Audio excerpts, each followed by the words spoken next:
श्री राम जय जय राम।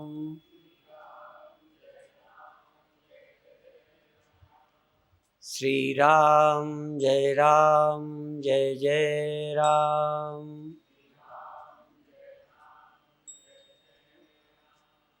श्री राम जय जय राम। सच्चिदानंद भगवान की, सनातन धर्म की।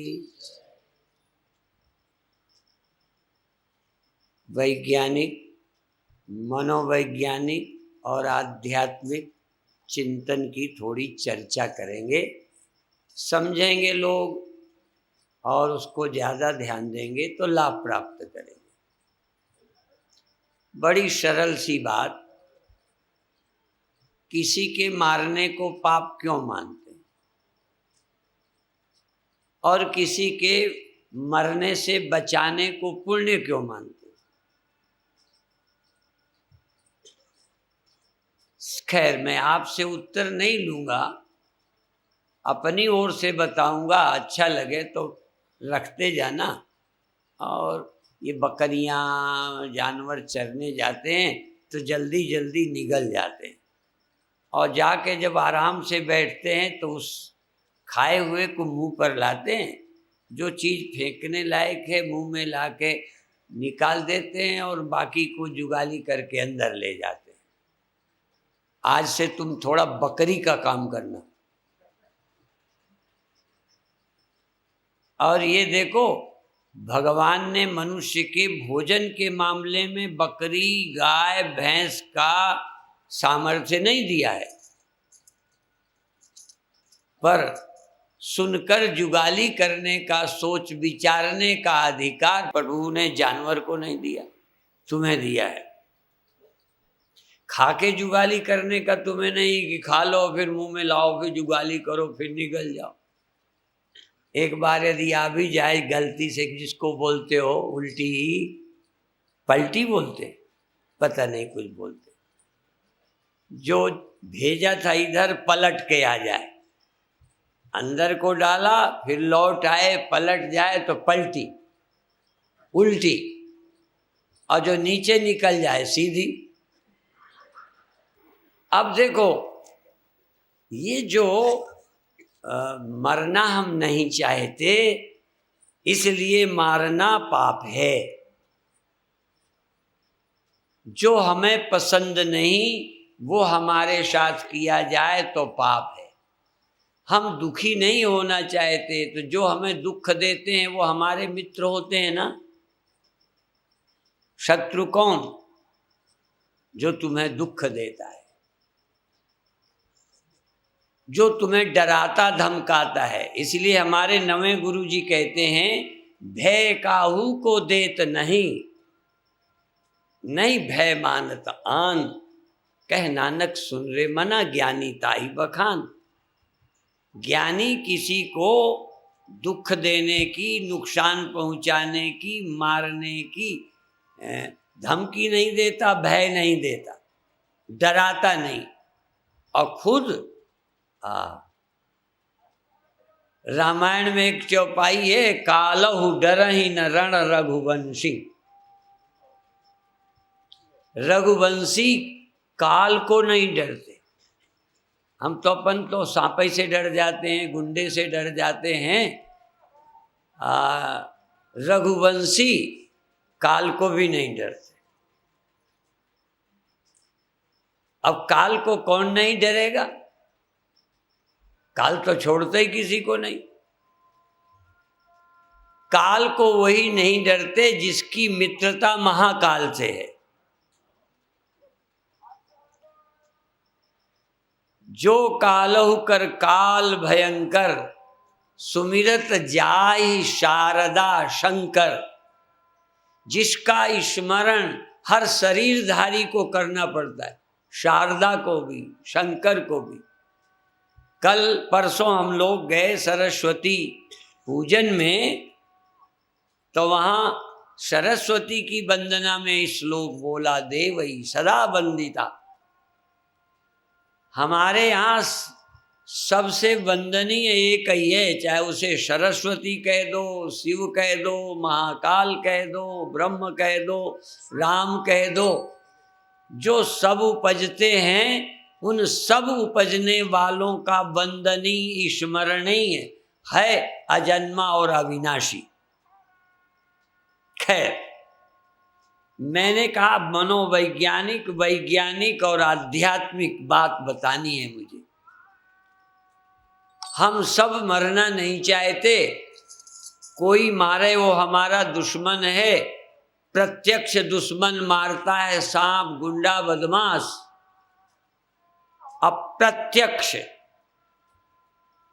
अप्रत्यक्ष गुंडा काल है, वो मारता है, पर उसका तुम कुछ कर नहीं सकते। इन गुंडों की तो रिपोर्ट लिखा दोगे, मारने वाले की रिपोर्ट लिखा दोगे। काल की रिपोर्ट किसको करोगे कि हमको मारता है, धमकाता है। ये दुश्मन कभी कभी दिखते हैं आपके सीधे मारने वाले, जो आंखों में दिखाई देते हैं, पर जो समझ से ही समझा जाता है, जो तुमको मारता रहता है, दिखाई नहीं पड़ता, वो है समय, काल। अब इस काल से कैसे मुक्त हो?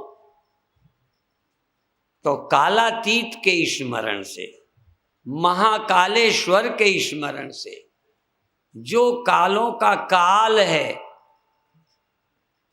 जो काल को खा जाता है, काल की जहां घिघी बन जाती है, काल की जहां गम नहीं। हर एक की गम होती है। आपकी बिना जहाज के ऊपर उड़ने की गम नहीं, चिड़िया की है। चिड़िया उड़ती है, आप नहीं उड़ते। जैसे पक्षियों को खग बोलते हैं, जो आकाश में चलता है, जाता है, खग। ख माने आकाश, ग माने जो गमन करता है। आकाश में जो जा सकता है उसका नाम खग। ठीक है। तो काल कहां कहां जाता है, काल की गति कहां है? पर सत्य में, परमात्मा में, महाकालेश्वर में, वहां काल की गति नहीं है। काल जाता ही नहीं, वहां जा सकता ही नहीं। आप ढूंढो जहां काल नहीं जाता। देह में काल जाता है, अवस्थाओं में काल चला जाता है, पेड़ों में काल पहुंचता है, चंद्रमा में पहुंचता है, सूर्य में भी काल पहुंचेगा, पर काल पहुंचेगा आज नहीं, जरा आगे पहुंचे। काल सूर्य को भी बूढ़ा कर रहा है। तुम्हारे देह को किसने बूढ़ा किया है? तुम्हारे बेटे ने, पत्नी ने, दोस्तों ने। अच्छा, दोस्त तेरी तुम्हें कोई बूढ़ा कर देता, मान लो, वैसे करता तो नहीं, फिर वो तुमसे दोस्त कहते? जो तुम्हें दुख दे वो दोस्त होता है। और यदि, बस ये महावाक्य है, यदि तुम्हें दुख देने वाला शत्रु लगता है और सुख देने वाला मित्र लगता है, मारने वाला दुश्मन लगता है, बचाने वाला मित्र लगता है, तो फिर गुरु से ज्यादा बड़ा कोई मित्र नहीं है, क्योंकि वो मृत्यु से बचाता है, वो दुख से बचाता है। और अज्ञान से बड़ा गुरु ज्ञान देता है, ज्ञान से बड़ा मित्र नहीं, और ज्ञान देने वाला गुरु के सिवा कोई और नहीं, और अज्ञान के समान कोई दुश्मन नहीं है। अज्ञान ही अविद्या, अस्मिता, राग, द्वेष, अभिनिवेश क्लेश हैं। दुख देने वाला, देहाभिमान खड़ा करने वाला, मैं मर जाऊंगा ऐसी समझ देने वाला अविद्या से जन्मा ज्ञान है, अविद्या जन्य ज्ञान, भ्रांति जन्य ज्ञान।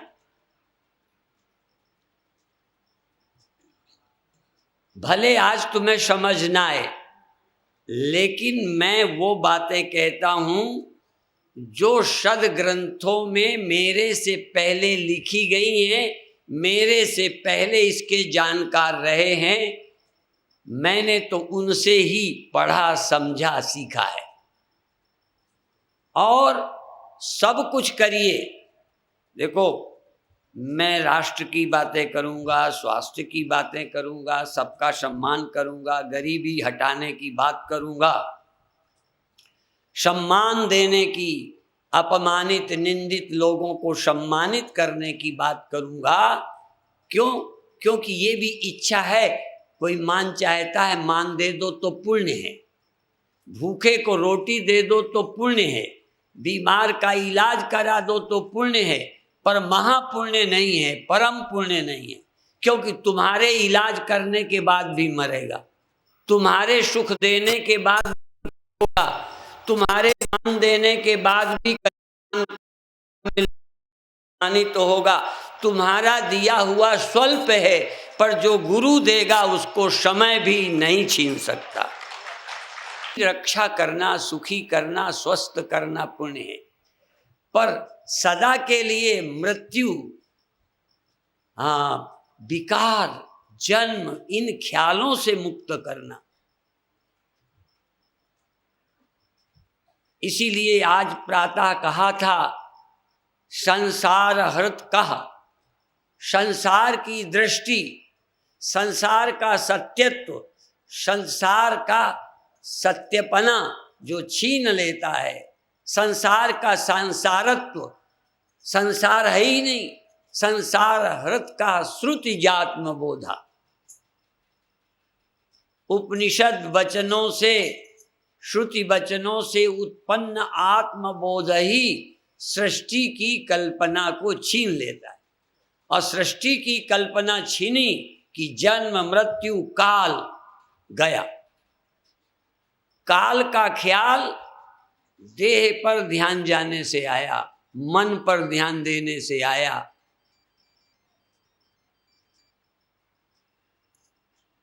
मौत का ख्याल कब आया?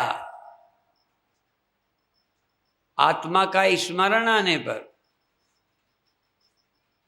जो भी मृत्यु से दुखी हैं, भले अभी आपको आत्मा स्मरण नहीं आता, और मैं नहीं कहता तुम्हें नहीं आता, इस बात में भी मैं निसंकोच कहूंगा, करोड़ों करोड़ों साधुओं को भी आत्मस्मरण नहीं आता।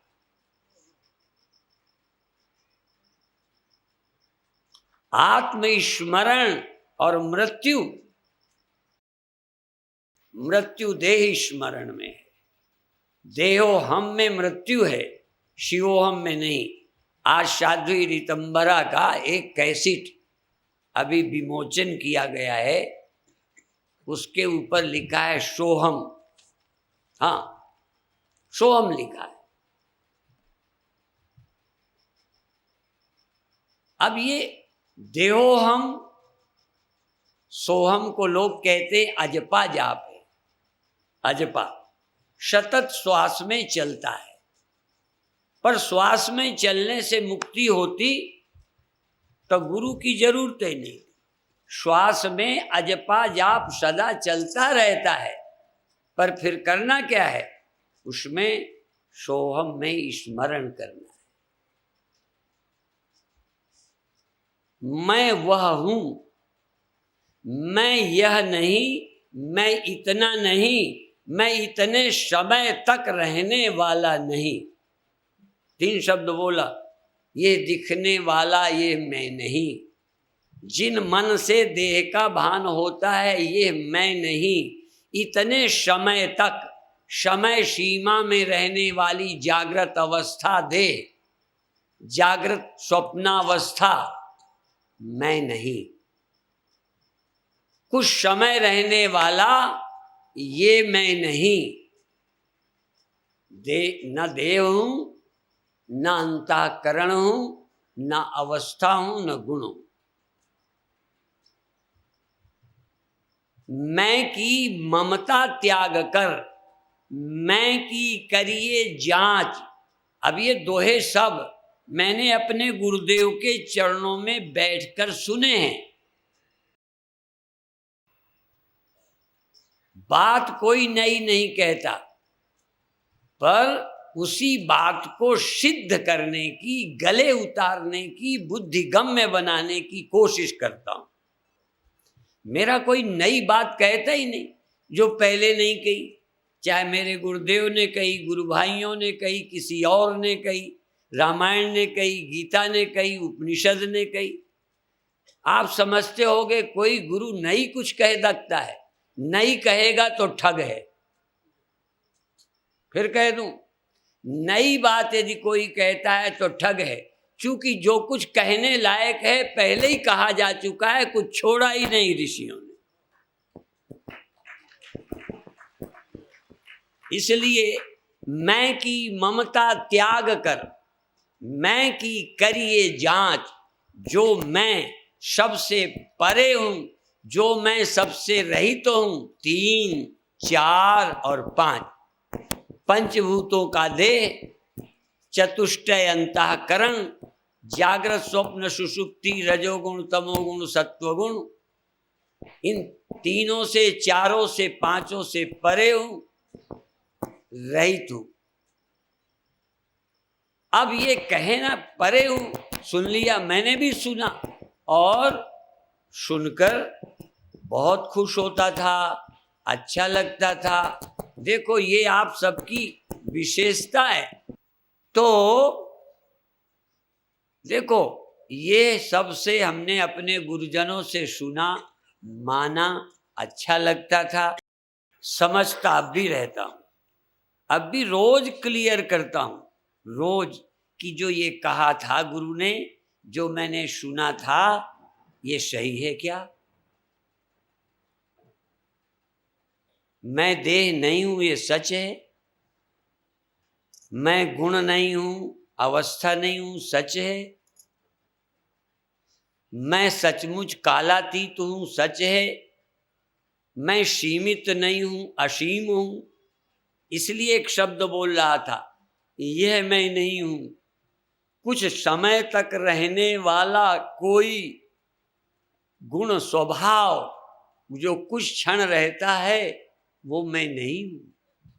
मैं सदा रहने वाला हूं। ये खोजो, मैं सदा रहने वाला हूं। और मेरे जो ज्ञान है, चैतन्यता, चैतन्यता हम सबको लगता है सुबह पैदा होती है, रात खो जाती है। जागना जिसे कहते हो, जागा, चैतन्य हो गया, देह दिखने लग गया, जगत दिखने लगा, चैतन्यता सो गई। अब देखो चैतन्यता का जगना सोना 100% लोगों का एक्सपीरियंस है। मेरा भी अनुभव है जगना सोना, पर मैं जगता नहीं, सोता ना हूं। अब मैं जगता सोता नहीं हूं, या तो ये गप्प है, और यदि जगता सोता नहीं हूं, यदि यह सत्य है तो कैसे? बस यही करना है। ये यहीं बैठकर सारा नहीं करना, यहां बकरी की तरह अभी चबाते चले जाओ। जब घर में जाना, बिस्तरे में पड़े होना, तब एक एक बात मस्तिष्क में लाना, सुनी हुई बात को फेरना, याद में लाना, मेमोरी में लाना। जैसे वो खाया हुआ मुंह में लाया जाता है और वहीं जुगाली करके वो सेंगर के बीज बाहर और बाकी अंदर, ऐसे ही बिस्तरे में पड़े पड़े चिंतन भी करिए, मनन भी करिए और अपरोक्षानुभव करिए। इसीलिए एक संतों का है, ठाढ़े, बैठे, पड़े, उताने। उताने माने पीठ के बल लेटे हो, पेट ऊपर हो, उतान उसे बोलते हैं। उत्तान पाद आसन करते हो ना, पीठ के बल लेट के पैर उठाते हो, उताने, ठाड़े बैठे पड़े उताने, कहें कबीर हम उसी ठिकाने। अब कहाँ रहो, ठिकाना कहाँ है? उस ठिकाने रहो जहां मौत नहीं है, उस ठिकाने रहो जहां बुढ़ापा नहीं है, उस ठिकाने रहो जहां अनेकता नहीं है। ये तो सब स्वप्न है, मोह निशा सब सोवनि हारा। एक दो को नहीं कहा, गोस्वामी जी ने हम सबको समेट लिया है। मोह निशा सब सोवनि हारा, देखई स्वप्न अनेक प्रकारा। फिर बाद में कहते हैं, एक बार तो सबको समेट के फिर कहते हैं, यही जग जागही, यही जग जामिनी जागही योगी परमार्थी। परमार्थी दान देने से परमार्थी नहीं है। गोस्वामी जी का परमार्थ बचकाना नहीं है। दान देना भला काम है, परमार्थ नहीं, या परमार्थ की ओर ले जाने वाला है। परमार्थ तो परम अर्थ का चिंतन ही परमार्थ है, बाकी सब व्यवहार है। परमार्थ, परम प्रयोजन, जिंदगी का मकसद, लक्ष्य। यदि तुम शरीर को ठीक भी कर लोगे तो परमार्थ सिद्ध होगा। हाँ, शरीर ठीक रहते सिद्ध करने की कोशिश करो परमार्थ की। शरीर परमार्थ नहीं है, शरीर से परमार्थ समझने का अवसर है, और तुम सिद्ध कर लो तो शरीर जाएगा। और तुम गफले में रहकर इसी बकरे को पाले रहो नहीं, इस बकरे को चराओ पिलाओ, खूब प्यार करो, तब भी ये तुम्हें धोखा देगा, तुम्हारा साथ नहीं देगा। तभी मैं कहता हूं, तुम्हारा बेटा साथ नहीं दे बुरी बात है, पत्नी पति साथ नहीं दे बुरी बात है, पिता साथ नहीं दे बुरी बात है, पर फिर भी मैं कहता हूं, तुम्हारा शरीर तुम्हारा साथ नहीं देगा। ये तो जितनी देर के लिए मिला है उतनी देर ही साथी है। अवस्था, जागृत अवस्था भी रहती नहीं। हाँ, जागृत अवस्था में परमार्थ हो सकता है। इस जागृत अवस्था में ब्रह्म का चिंतन करिए, और करने के बाद बुद्धि को कहो अब सोना हो तो सो जा। परमार्थ चिंतन के समय मेरी मदद कर दे, सत्संग के समय आए धन मुझे छुट्टी दे दे, सत्संग के समय आए परिवार आए ड्यूटी थोड़ा मुझे टाइम दे दे। बाकी मैं जब तक शरीर है ड्यूटी करूँगा, काम करूँगा, पर मुझे परमार्थ के चिंतन का अवसर मिलना चाहिए। शरीर नहीं साथ रहेगा। देखो, मानो न मानो मैं कैसे तुम्हारे दिमाग में धसाऊं।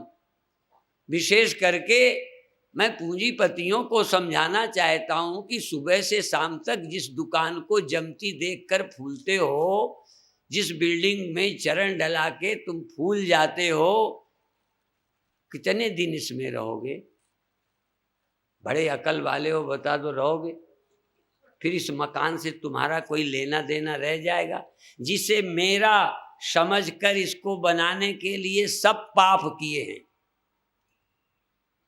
जान के कहता हूं, धोखे में नहीं। जिसको मेरा मानकर बनाने में कोई कसर नहीं छोड़ी, उसको ऐसे छोड़ के जाओगे जैसे इससे कोई लेना देना ही नहीं। और नहीं जाओ तो कह दो। और यदि जाना ही है तो मैं नहीं कहता रहने लायक ना बनाओ, रहने लायक बनाओ, गुजारे लायक बनाओ। दिखाने की चिंता मत करो कि स्वामी जी की चरण डलवाएंगे फिर दिखाएंगे संगमरमर का। अब लोगों के घर में मंदिर तो कम मिलते हैं, अब हमको ले भी जाते हैं तो शौचालय दिखाते हैं, क्योंकि बहुत अच्छा बनाया है। उतना तो मंदिर भी अच्छा नहीं जितना करोड़पतियों के शौचालय अच्छे बने। दिखाने के लिए बनाया है तुमने। ये दिखाकर जो खुशी होती, देखो मुझे आपके घर चढ़ डालने में बहुत अच्छा लगता है, आपकी सुख सुविधा देख के मुझे बिल्कुल ईर्ष्या नहीं है, पर मुझे लगता है इस छोटे छोटे सुख में उस महासुख से वंचित न रह जाना। इन छोटे छोटे लाभों में परम लाभ न खो बैठना। यम लब्ध्वा चा परम लाभम मन्यते नाधिकम तथा, जिससे बड़ा कोई लाभ होता ही नहीं। शरीर को अधिक आयु मिल जाए लाभ है, लाभ इसलिए कि अच्छा लगता है, जीना चाहता हूं, यदि 2 दिन भी मेरे बढ़ जाएं, मुझे पास होना है, यदि 2-4 नंबर भी बढ़ जाएं तो अच्छी बात है। तो आयु बढ़ जाए, सुख सुविधा बढ़ जाए, पर इस सुख सुविधा में, आयु बढ़ने में अमृत की खोज से वंचित हो जाऊं। प्रहलाद का बाप जिंदगी की अमरता का, मैं इस तरह न मरूं, इस आश्वासन के कारण उसका समय बर्बाद हो गया। 2 ही चीजें याद रखने का है, एक को वरदान मिला, समय बर्बाद हो गया और मरा, कुत्ते की मौत। ये नहीं है, मारने वाला भी किसी न किसी बहाने से तुम्हें मार देगा, हिल्ले रोजी बहाने मौत। और एक को श्राप मिला। अब मुझे बताओ क्या चाहे, यदि मैं तुम्हें धमकी देता हूं, डरा रहा हूं, तो डराने के लिए या डर से मुक्त करने के? देखो, ये भी देखो, मैं थोड़ा पाप कर रहा हूं। जो लोग तुम्हें जीने का आश्वासन दे रहे हैं डॉक्टर, वो छोटा पुण्य कर रहे हैं, बड़ा पाप कर रहे हैं। छोटा पुण्य कर रहे हैं, अभी बचा देंगे, और बड़ा पाप कर रहे हैं। उस आश्वासन में तुम मूर्ख रह जाओगे। और श्राप दिया गया, 7वें दिन सांप के काटने से मृत्यु होगी। ये छोटा सा भय दिया गया, छोटा सा पाप है। ये भय दिया मृत्यु का, और उससे अभय मिला। भय के देने से, उस भय से मुक्त होने के लिए अमृत की प्राप्ति का अभियान शुरू हो गया। जो दुख तुम्हें परमात्मा की ओर ले जाए। एक बार ट्रेन में, सच्ची घटना है, मैं मुंबई जा रहा था, तब बॉम्बे बोलते थे, बंबई बोलते थे, अब मुंबई बोलते। एक लड़का बीड़ी पी रहा था, कम उम्र का। उसी डिब्बे में एक तगड़ा आदमी, बड़ी बड़ी मूंछों का, गोरा, जैसे कोई राजा महाराजा या कोई मिलिट्री का जवान, तगड़ा बैठा था। उसको बीड़ी पीते देखकर डांटा। पूछा तू कौन है? कहन ब्राह्मण। इतना डांटा बुरी तरह से। मुझे आज भी याद है, ये 40-45 साल की बात है। मुझे आज भी याद है उस लड़के की, उस आदमी की शक्ल। मैंने कहा आज से बीड़ी नहीं पीना। अब वो डांट उसको बुराई से बचाने के लिए थी। मैं समझता हूं तुम्हें आशीर्वाद ज्यादातर सत्य से वंचित कर देते हैं। इसीलिए हमारे संत महात्मा पहले मरने की बात, वियोग की बात, दुख की बात बताते हैं। और संत ही नहीं, गीता, जन्म मृत्यु जरा व्याधि दुख दोषानुदर्शनम, जरा मृत्यु रोग दुख, ये याद कराना चाहिए। जिनको याद नहीं आते हों, इनकी याद दिलाना चाहिए। यदि तुम्हारा भला कोई चाहता है, अभी भी राष्ट्र की समस्याओं को हम लोग बताते हैं। देखो, राष्ट्र की बातें, बुराइयां बताते हैं, क्या हमें निंदा में रस आता है? क्या देश की खराबी कहने से रस आता है? इसलिए कि यदि ये नहीं बताएंगे तो कल तुम महासंकट में पड़ जाओगे। इसलिए कम संकट में सावधान कर देना ज्यादा अच्छा है। इसी तरह से आप मरोगे ये याद दिलाकर, जब पीड़ित होगे तब कहोगे हम क्या करें, तो हम कहेंगे अथा तो ब्रह्म जिज्ञासा, अब परमात्मा की जिज्ञासा करो, वही एक शरण है सबकी। परमात्मा के अतिरिक्त और कोई नहीं है जो अमृत हो, अविनाशी हो, और वो सबके पास है, सबके पास, सिर्फ उसकी याद नहीं। पास का मतलब जैसे मैं हूं धन मेरे पास है ऐसा नहीं, मैं हूं घर मेरा है ऐसा नहीं। वो मेरे पास ऐसे है जैसे मुझी में है मेरा मैं। आप जानते हो मेरा मैं कैसा होता?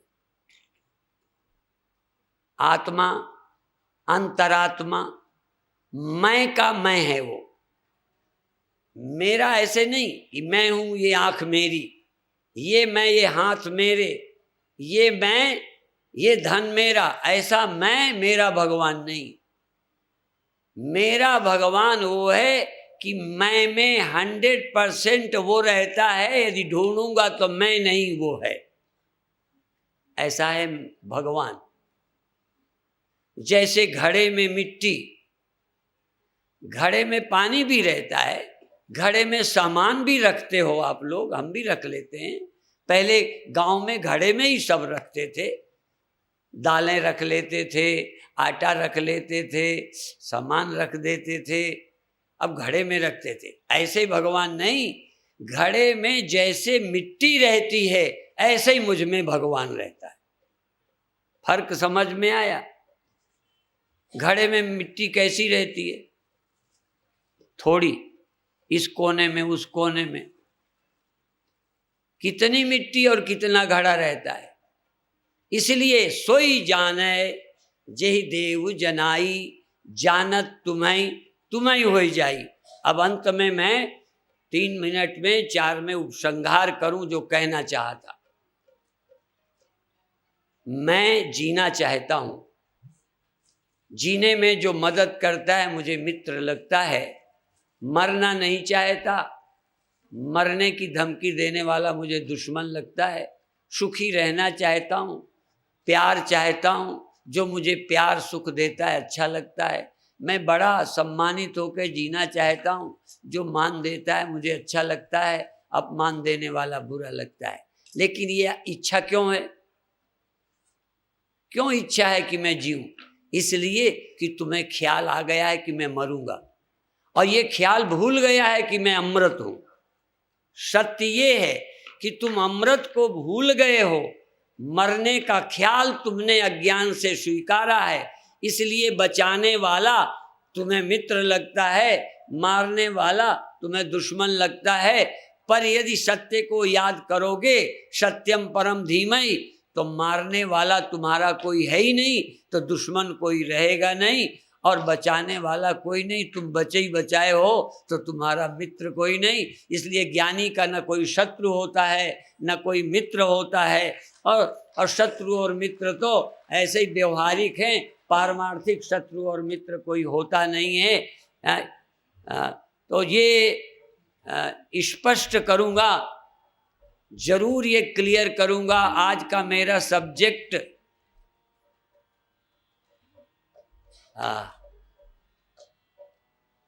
हमने तय कर लिया था, अपने तय करके काम करते हैं, ठीक है ना? तुम बेटे बाप तय करो चाहे नहीं करो, हम गुरु चेले सब समझौता करके चलते, ठीक है? और देखो एक सच्ची बात है। अच्छा, तुमको बचाने वाला तुम्हारा जन्म देने वाला तुम्हारा पिता मित्र है, तुम्हारा इस शरीर की रक्षा करने वाला तुम्हारा मित्र है। अब मैं कहूँ तुम्हारा पिता तुम्हारा दुश्मन है, क्योंकि तुम्हें जन्म दिया है, मरो।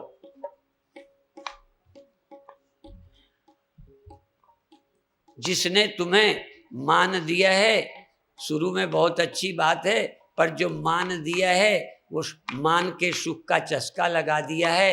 अब जहां जहां नहीं मिलेगा, मछली की तरह तड़पते रहोगे।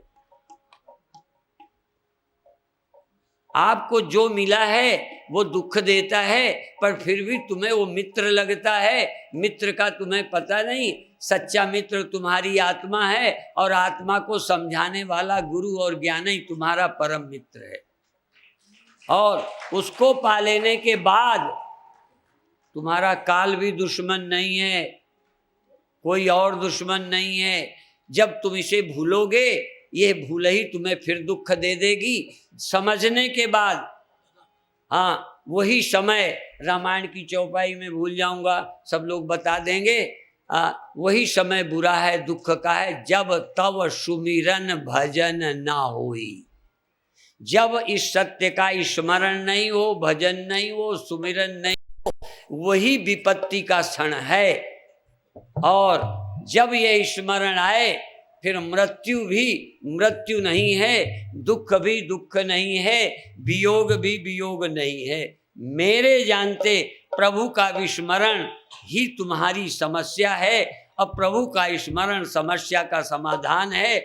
और इसके बाद में तुम्हारा यदि शरीर रहे तो राष्ट्र की समस्याओं के समाधान में लग जाओ, तुम्हारी समस्याएं खत्म हो जाएं अध्यात्म से। और जगत की समस्याएं, गरीबी है, भूखमरी है, कपड़ा है, पढ़ाई है, जितना बन सके ये भी करते रहो, क्योंकि तुम्हारी सामर्थ्य सीमित है, शरीर की अनंत नहीं है। मैं मानता ही नहीं, पर जितना तुम कर सकते हो करते रहो। पर अपने बड़े होने, अपने सुखी होने के लिए जब लगे रहते हो धन पद पदार्थों में, ये राजनीति में तो लगता है तुम पागल हो गए हो। परमात्मा को जो भूल जाता है वो लगभग पागल ही है, और नहीं है तो कुछ दिन में हो जाएगा। हाँ, पागल कुत्ता जिसे काट लेता है वो भी भौंकने लगता है, और राजनैतिक तो स्वयं पागल हैं। और ये जिसे डस लेते हैं, दोस्ती करते हैं, उसे भी पागल बना देते हैं। जो चैन की रोटी खाते थे, उन्हें इलेक्शन का आश्वासन देके, टिकटों की बात कह के पागलपन खड़ा कर दिया। अब नहीं मिलता तो तड़फता है, विरोध करता है। ये सब पागल बनाते हैं। कामनाओं से जो मुक्त करके आत्मस्थ करता है, स्वस्थ करता है। बाकी तो कामनाओं का, महत्वाकांक्षाओं का जाल बिछाकर तुम्हें मछली की तरह फंसा रहे हैं। इसलिए आध्यात्मिक बनकर जितना बन सके राष्ट्र की सेवा करो। अब इतना ही कहकर मैं समाप्त करता हूँ। ओम शांति शांति शांति।